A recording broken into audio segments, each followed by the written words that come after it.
যারা জানেন না শুনুন, আনাড়ি কথা বলবেন না।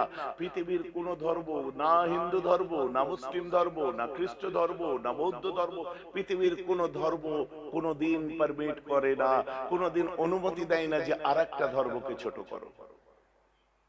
এটা ধর্মের নামে অধর্ম। আপনি আপনার নিজের ধর্মের আপনার লয়ের বাইরে কথা বলছেন। আপনার প্রয়োজন, আপনি যে ধর্মের মানুষ, বেশি করে মনুদের লেখা পড়া দরকার।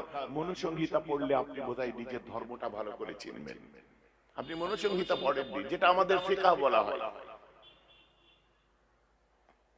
ধর্মীয় ল। আর যদি না আপনি পড়তে পারেন, চলুন আমার কাছে আসুন, আমি দাওয়াত দিচ্ছি আপনাকে। 1 মাস 2 মাস আপনাকে ফ্রি কোচিং দেবো। আপনি ঋগ্বেদ পড়বেন, আসুন, অথর্ববেদ, যজুর্বেদ, শ্যামবেদ, মনুসংহিতা, উপনিষদ, ভগবদ গীতা, ভগবত চৈতন্য, মঞ্চামঙ্গল, চণ্ডীমঙ্গল, যা পড়তে চান আসুন। ফুরফুরায় আমার দরবারে দাওয়াত দিলাম, ওখানে এসে পড়া শিখে যান। মানবতা কাকে বলে দেখুন। হিন্দু ধর্ম বিশাল বড় ধর্ম, যে ধর্ম উদারতার শিক্ষা দেয়, যে ধর্ম মানবতার শিক্ষা দেয়, যে ধর্ম মানুষকে ভালোবাসার শিক্ষা দেয়। আপনাকে গৌরাঙ্গ মহাপ্রভুর আপনার প্রেমের আদর্শ কাকে বলে, ওটাও আমি আপনাকে পড়িয়ে শিখিয়ে দেবো। আপনাকে ঠাকুর রামকৃষ্ণ পরমহংসদেবের আদর্শটাও শিখিয়ে দেবো। আপনি নিজের ধর্ম পড়েননি, নিজের মাকে ভাত দেননি, তাই অপরের মাকে আপনি বদনাম করছেন। ভাই, আমার কথা শুনতে খারাপ লাগছে রে? আমরা কোন বাংলায় বাস করি? দুর্ভাগ্য, আজকে ধর্ম আমরা শিখছি রাজনীতিবিদদের কাছে। এটা আমাদের সব থেকে বড় দুর্ভাগ্য। ধর্ম শিক্ষার জন্য মৌলানা আছে, ধর্ম শিক্ষার জন্য গুরুকুল আছে, ধর্মগুরুরা আছে, বড় বড় পণ্ডিত মানুষেরা আছেন, বড় বড় আপনার বিদ্যান মানুষেরা আছে, ধর্মতত্ত্ববিদরা আছে। তাদের ছেড়ে দিয়ে দল বদলু, কখন এ দলে, কখন ও দলে, কখন বড় ফুলে, কখনো জোড়া ফুলে, কখনো এখানে, কখনো হাতে, কখনো পাতে, কখনো লাতে। বুঝতে পারছেন? তারা বাগন হয়ে গেছে ধর্মের ধারক বাহক। এটা আমাদের জন্য দুর্ভাগ্য। এখন কাজ নেই, কি করবে? এর খোঁচা ওকে, ওর খোঁচা ওকে। আরে আমরা এত বছর ধরে তফসির পড়ি, কোরআনকে বুঝতে গেলে আপনার বাংলা ভাষার কথাই যদি বলি, একটা ছেলে ক্লাস 10 যখন পরীক্ষা দেয়, বাংলা সাহিত্যের উপর, বাংলা যখন লিটারেচার পরীক্ষা দেয়, তাকে ভাব সম্প্রসারণ দেওয়া হয়। দেয় কি দেয় না? মাস্টারেরা নিশ্চয় এগ্রি হবেন আমার কথায়। ভাব সম্প্রসারণ দেওয়া হয় কেন?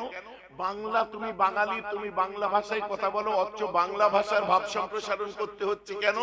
যে তুমি বাংলা ভাষাটা যেন ঠিক করে বুঝতে পারো। আমার মাতৃভাষার ভাব সম্প্রসারণ যদি আমাকে করতে হয়, তো আরবি ভাষা কোরআন, ওটাকে তুমি ঠিক মতো না বুঝেই তো সঙ্গে সঙ্গে তার অর্থ থেকে অর্থ বার করতে পারো না। ওটার জন্য তো তফসিরের প্রয়োজন।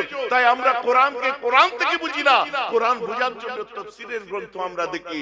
তফসিরে জালালাইন দেখি, তফসিরে কাশাফ দেখি, তফসিরে বাইদাবি দেখি, তফসিরে আপনাকে ইবনে কাসির দেখি, তফসিরে রুহুল বায়ান দেখি, তফসিরে রুহুল মাআনি দেখি, তফসিরে বাইদাবি দেখি। কত তফসিরের কিতাব, এই কোরআনটাকে ঠিকমতো বোঝার জন্য। এই কোরআন বুঝতে গেলে এক একটা স্টুডেন্টের টাইম লাগে 13 থেকে 14 বছর।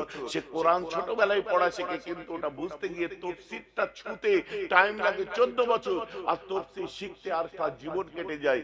আর হট করে আজকে কোরআন তুলে নিয়ে বঙ্গ অনুবাদ করে আপনি বলে দিলেন। ভাই, আমার কথা বুঝতে পারছেন কি পারছেন না? এটা তো কোনো পাগলেও অ্যাকসেপ্ট করবে না এইসব কথা, কোন পাগলেও অ্যাকসেপ্ট করবে না। আর কোরআন নাজিল হয়েছে নিজের মন থেকে, একটা এলো লিখে দিল না। কোরআন সিচুয়েশনের উপরে নাজিল হয়েছে। কোরআনের প্রতিটি আয়াত নাজিলের পিছনে একটা রিজন আছে। ওই রিজনটাকে আমরা যদি না দেখি, কোরআন বুঝতেই পারবো না। যেমন আমি আপনাদেরকে উদাহরণ দিই। কোরআনের সবথেকে ছোট সূরা কোনটা? সূরা কাউসার। বিসমিল্লাহির রহমানির রহিম। কমিটির ছেলেরা কোথায় গেল রে? কমিটির ছেলেগুলো কোথায় গেল? এই সোনা পাখি তাবারুক আনতে গেছে। আরে আমি একটু চা খেতাম তো।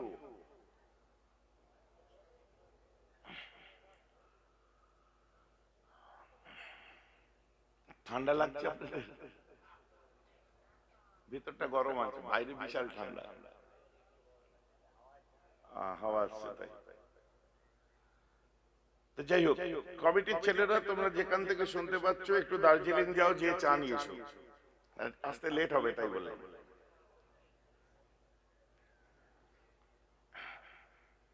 তাহলে কোরআন বুঝতে আমি ছোট্ট সূরা কোরআনের, হ্যাঁ কোনটা আপনাকে কোরআনের সবথেকে ছোট্ট সূরা শোনাই। বিসমিল্লাহির রহমানির রহিম। ইন্না আতাইনাকাল কাউসার ফাসাল্লি লিরাব্বিকা ওয়ানহার ইন্না শানিয়াকা হুয়াল আবতার। সবথেকে ছোট তিনটে মাত্র আয়াতের সূরা। এর মানে কি? ইন্না আতাইনাকাল কাউসার, নিশ্চয় আমি আপনাকে হাউজে কাউসার দান করব। ফাসাল্লি, আপনি নামাজ পড়ুন। লিরাব্বিকা, আপনার রবের জন্য। অনহার, কুরবানি করুন। ইন্না শানিয়াকা ওয়াল আবতার, আবতারাহুল্লাহু তাআলা, যে ব্যক্তিরা আপনাকে নিঃসন্তান বলেছে, আট করে বলেছে, আমি আল্লাহ ওদেরকে একটা বদলা নিচ্ছি। ওদেরকে কোনোদিন বাপ ডাক শুনতে হবে না। ওদেরকে ওই কথা দিয়ে আমি ওদের উপর ওই অভিশাপটাই আমি রাখবো। অভিসম্পদ ওদের জন্য ওটাই। আপনাকে যেটা বলেছে, কিছু বুঝতে পারলেন কি? কিছু বোঝা গেল? তাহলে এর পিছনে একটা বিশাল ইতিহাস লুকিয়ে আছে।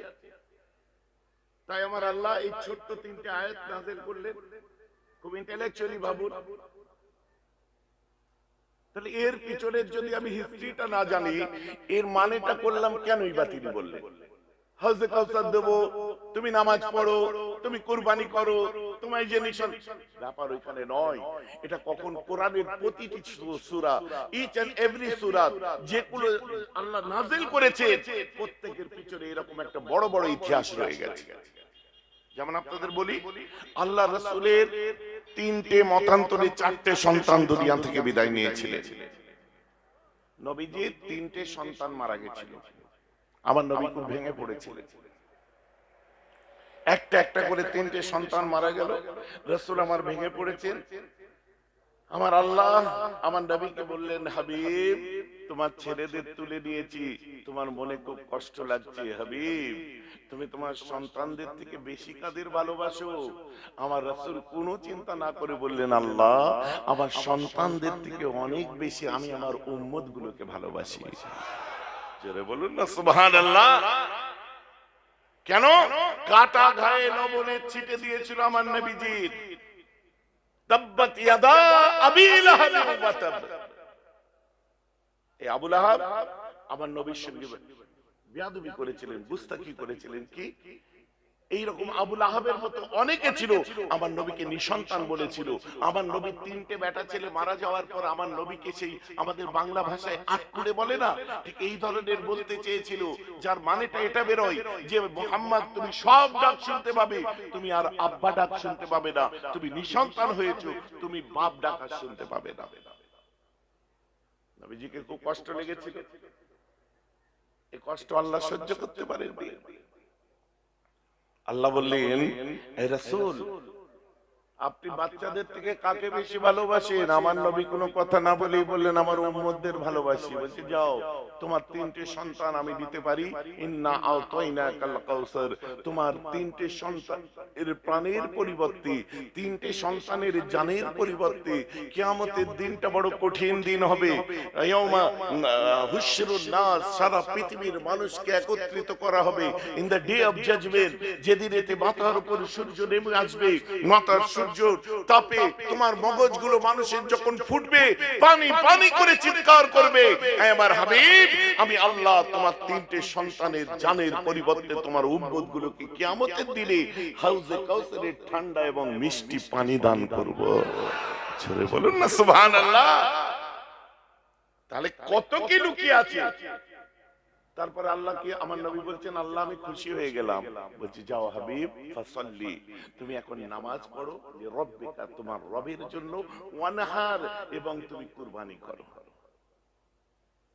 তাহলে আমি যদি আগে এটার মানে শোনাতাম, বুঝতে পারতেন না। এর পিছনে হিস্ট্রি আছে। হিস্ট্রি তো আমার নবীর উপরে যখনই যা জুলুম এসেছে বা পৃথিবীতে যা কিছু এসেছে, সৃষ্টির রহস্য, মেডিকেল সায়েন্স, আপনার ভূতত্ত্ববিদদের যত রহস্য, ভূবিজ্ঞানী যা বলতে পারেন, ভৌগোলিক চিত্র বলতে পারেন, অ্যাস্ট্রোনটদের আপনার রিসার্চ বলতে পারেন, অল ইন ওয়ান সবকিছু আমার কোরআনের মধ্যে লুকিয়ে আছে। পৃথিবীর সৃষ্টির রহস্য বলেছে।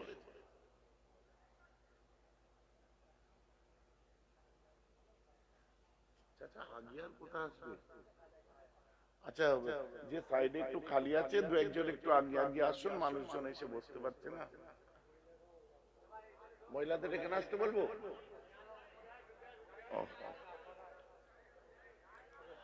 মা বোনেরা আপনারা একটু কোথায় আগিয়ে আসবে, ওই ভেতরে যেখানে আগাবার জায়গা আগিয়ে বসুন। ভাইরা আপনারা এদিকে চেপে চেপে বসুন, কারো কোলে টোলে উঠে যেভাবে খুশি বসুন, আর জায়গা নেই ভিতরে।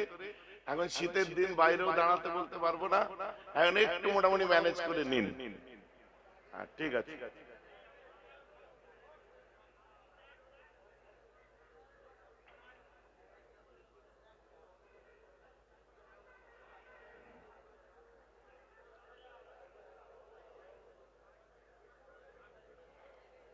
দরুদ পড়ুন, আল্লাহুম্মা সাল্লি আলা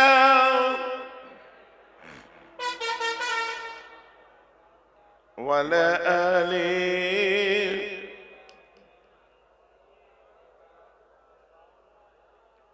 हमने माना कि जन्नत बहुत है हंसी, हमने माना कि जन्नत बहुत है हंसी, छोड़कर हम मदीना न जाए कहीं, यूं तो जन्नत में सब है मदीना नहीं, यूं तो जन्नत में सब है मदीना नहीं, और जन्नत मदीने में मौजूद है, अपनी आंखों से देखा नहीं है मगर उनकी तस्वीर सीने में मौजूद है। अल्लाहुम्मा सल्ली अला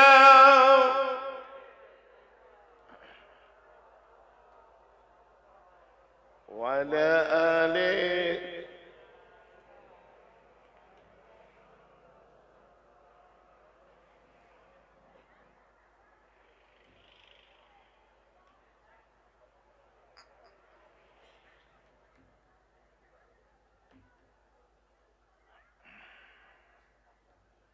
একটু টিস্যু লাগতো।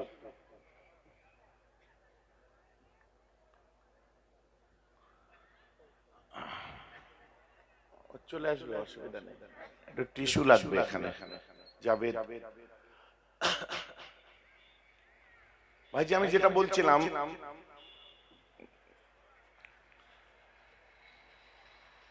তো আজকে আপনি লক্ষ্য করেন কোরআনে যা কিছু, আমার রাসূলের তিনটে সন্তান দুনিয়া থেকে বিদায় নিলেন, শেষে আমার রাসূল মনটা খারাপ করে আছেন। আল্লাহ বলছেন যে কি শোনো, ওদেরকে নিঃসন্তান করে দেবো।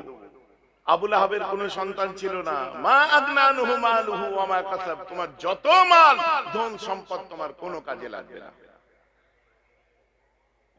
আলহামদুলিল্লাহ, শুকরিয়া। তোমার যত মাল ধন সম্পদ তোমার কোনো কিছুতেই কাজে লাগবে না। তোমার রাসূলের সঙ্গে বিয়াদবি করেছিল। দীর্ঘদিন পরে আম্মা জান খাদিজা এসে আল্লাহ রাসূলকে বললেন, হুজুর আই ওয়াজ প্রেগন্যান্ট अगेन, হুজুর আমার পেটে আবার বাচ্চা এসেছে। আমার রাসূল বলছেন, খাদিজা তুমি সাবধানে থাকো, ভারী জিনিস উঠাবে না, তুমি পিচ্ছল জায়গায় পা রাখবে না, তুমি বেশি খাটাখাটনি করবে না, সংসারের কাজ করার তোমার দরকার নেই, তুমি আরাম করবে, শুয়ে উঠে বসে থাকবে। আম্মা খাদিজা ওই সময় বলে, ইয়া রাসূলুল্লাহ আমি যদি উঠে বসা করে খাওয়া দাওয়া করে নিজের ঘরে থাকি, আমার সংসারের কাজটা কে করবে? আমার রাসূল বলেছিলেন, খাদিজা তোমার সংসারের কাজ করার জন্য আমি দিন দুনিয়ার বাদশা নবী রাজি আছি। তোমার সংসারের কাজ করতে তো আমি নবী রেডি আছি, আমি রাজি, আমি কাজ করে দেবো তোমার সংসারে। পুরি সর্বনাশ, বইয়ের সংসারে কাজ কি করবে বলছে? দিন দুনিয়ার বাদশা আমাদের যার কদমেতে আমার জান, আমাদের জান। আমার রাসূল বলছেন আমি তৈরি আছি সংসারের কাজ করতে। তো মাঝে মধ্যে বউ যখন রান্না করবে যে একটু স্বাদ দেবেন, একটু ওই এটা এই একেবারে হাতাটাকে একটু নেড়ে দেবেন মাঝে মধ্যে, হাতা নেড়ে দেওয়াটাও আমার নবীর সুন্নাত। বউ রান্না করলে পাশে গিয়ে বলবেন, একটু চেখে দেখে বলবেন আলহামদুলিল্লাহ, তোমার হাতের রান্নায় আল্লাহ কি যে স্বাদ দিয়েছে বলবেন একটু, এতে আপনার উপর 10টা রহমত নাযিল হবে। সুবহানাল্লাহ বলেন। আপনি বলবেন আমার বউয়ের যে হাতের রান্না এত সুন্দর হয় না, তাহলে মিথ্যে কথা বলা হবে। ওইখানে মিথ্যে কথা বললেও আল্লাহর রহমত পাবে না, ওইখানে মিথ্যে কথা বলা জায়েজ আছে বউয়ের কাছে। দেখবেন ভারী ভারী আবার কেস ঘটিয়ে এসে বউকে মিথ্যে কথা বলবেন না। এটা লাইট ব্যাপার, যেগুলো হালকা হালকা ব্যাপার আমি সেগুলো বলছি। আরে আম্মা আয়েশা বসে আছেন, আমার রাসূল আসলেন, এসে আম্মা আয়েশার কোলে মাথা দিয়ে শুয়ে পড়লেন। ফাঁকা আকাশ, আকাশে তারকার ফুল ফুটে গেছে, গোটা আকাশ ভর্তি তারা, চাঁদ কোথাও দেখা যাচ্ছে না। চাঁদ কোথায় গেল বলুন তো, বলেন? চাঁদ আম্মার কোলেতে আছে, বলেন সুবহানাল্লাহ। আকাশ ভর্তি তারকা। আম্মা আয়েশা জিজ্ঞাসা করলেন হাল ইয়াকুনা আহাদিম মিনাল হাসানাতি আদাদা নুজুমিস সামাই, হুজুর আকাশ ভর্তি তারকার ফুল ফুটে গেছে, ইয়া রাসূলুল্লাহ এত তারকা পরিমাণ নেকি কি আল্লাহ কাউকে দান করেছেন? আমার রাসূল কোনো চিন্তা না করে চট করে বলেছিলেন ক্বালা উমর, এই আসমান ভর্তি তারকা পরিমাণ নেকি যদি আল্লাহ কাউকে দেয়, ওটা আমার ওমর ফারুককে দান করেছে। ওমর ফারুকের যদি এত নেকি হয়, তাহলে আমার আব্বা আবু বকরের কত নেকি? বলছে আয়েশা আসমান ভর্তি তারকা পরিমাণ নেকি আমার আবু বকরের একটা নেকির সমতুল্য। জোরসে বলো, একটা নেকির সমতুল্য। তো আমি ওই নেকিতে আমি যাচ্ছি না, বউয়ের কোলে মাথা দিয়ে শোয়াটাও নবীর সুন্নাত। জোরে বলেন না সুবহানাল্লাহ। কিন্তু শর্ত হচ্ছে বউটা নিজের হতে হবে, লোকের। বুঝতে পারছেন না? লোকের বউয়ের কোলে মাথা দিতে যাবেন না, খুব মার মারবে। চোরের 100 দিন গৃহস্থের একদিন। ভাইজান এই কথা কেন বললেন? কেন বললাম? জায়গা মতো সেট হবে, আপনারা বুঝবেন না। যেখানে সেট হয় ঠিক হবে।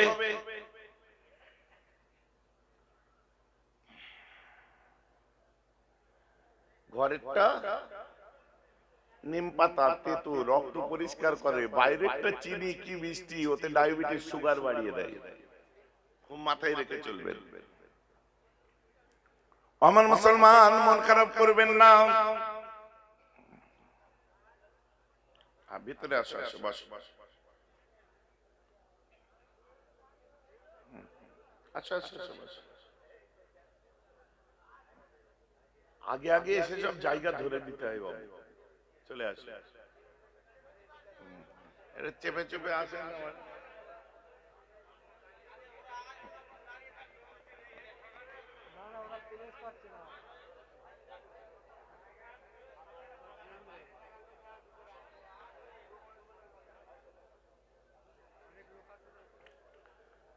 চলুন, বলতে বলতে আমি এদিকে এসে গেলাম।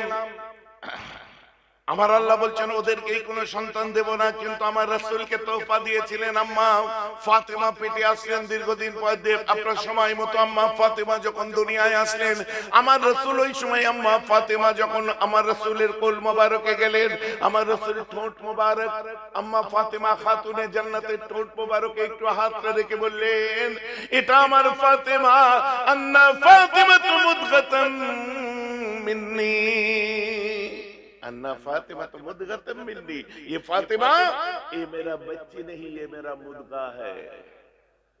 बोलेन भाईजान मुदगा की, मुदगा माने कुरान अनुযায়ী मुदगार माने जान। हाफिज़े कुरान दे जिज्ञेस করুন বিসমিল্লাহির রহমানির রহিম, সুম্মা খলাকনাল নুতফাতা আলাকাতান ফাখালাকনাল আলাকাতা মুদগাতান ফাখালাকনাল মুদগাতা ইযামান ফাকাসাইনাল ইযামা লাহমা। যে আল্লাহ প্রথমে নুতফা দিয়েছে, মায়ের পেটে নুতফা থেকে আলাকা হলো, আলাকা থেকে মুদগা হলো, একটা গোস্তের টুকরো, যেটাই মেশিন লাগালে ডাক্তার প্রথম মাসেই বুঝতে পারে ধাক ধাক ধাক ধাক ধাক ধাক ধাক ধাক করে, ওটাই জান গো, ওটাকে মুদগা বলছে। কোরআন বলছে ওটা মুদগা।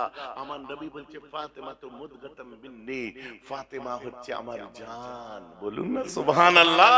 এটা আমার মেয়ে নয় গো, এটা আমার জান। আর হাদিস অনুযায়ী মুদগা কাকে বলে জানেন?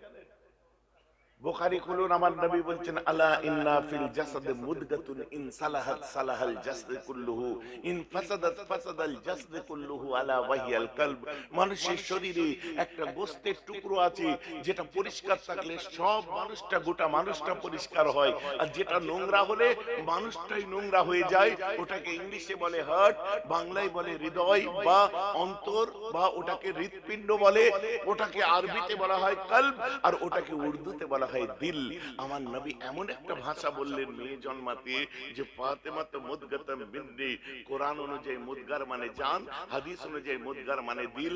এক কথায় মেয়ে হয়েছে বলে নবী এত খুশি, বলছে এটা আমার মেয়ে নয়, এটা আমার জান এবং দিল। বলুন না সুবহানাল্লাহ। বোঝা যাচ্ছে তো নাকি? ছোট্ট ছোট্ট বিষয়গুলো ভাঙলে না খুব সুন্দর লাগে, এগুলো গবেষণা